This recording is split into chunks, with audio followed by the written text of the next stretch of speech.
Satan wants to destroy the works of God, including you and me. But Jesus came to destroy the works of the devil.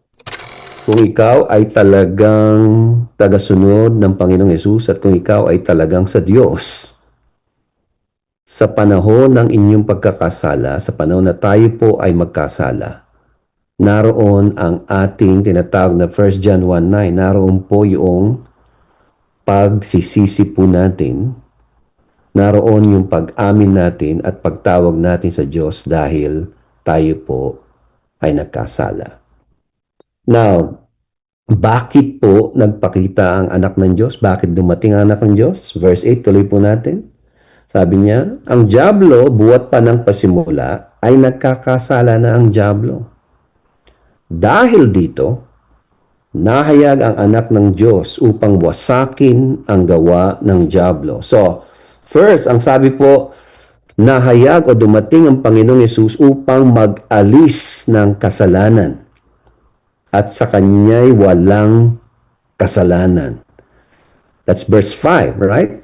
So, ang Pasko, mga kapatid, kung tatanggalin mo po ang lahat ng mga sentimental na ikinabit sa Kapaskuhan, right? Of course, wala po masama sa mga sentimental na ginagawa po natin katulad ng pagsasama-sama, pag-aawitan, pagbibigay ng mga regalo, right? Lahat po ng ito ay masasaya at maganda.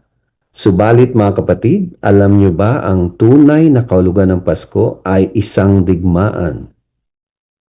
Right?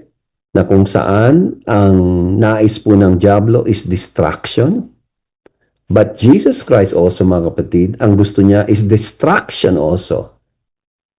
The devil wants to destroy God's creation, but Jesus wants to destroy the works of the devil. So you see, mga kapatid, Satan wants to destroy the works of God, including you and me, but Jesus came to destroy the works of the devil. Right? So, meron pong labanan. Genesis 3:15.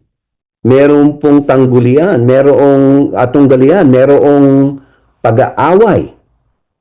Right? At ito na po ang naging katuparan ng Genesis 3:15. Siya ay dumating upang sagipin tayo. At ang sabi po rito, nangyari yon dahil siya ang nag-alis ng ating mga kasalanan.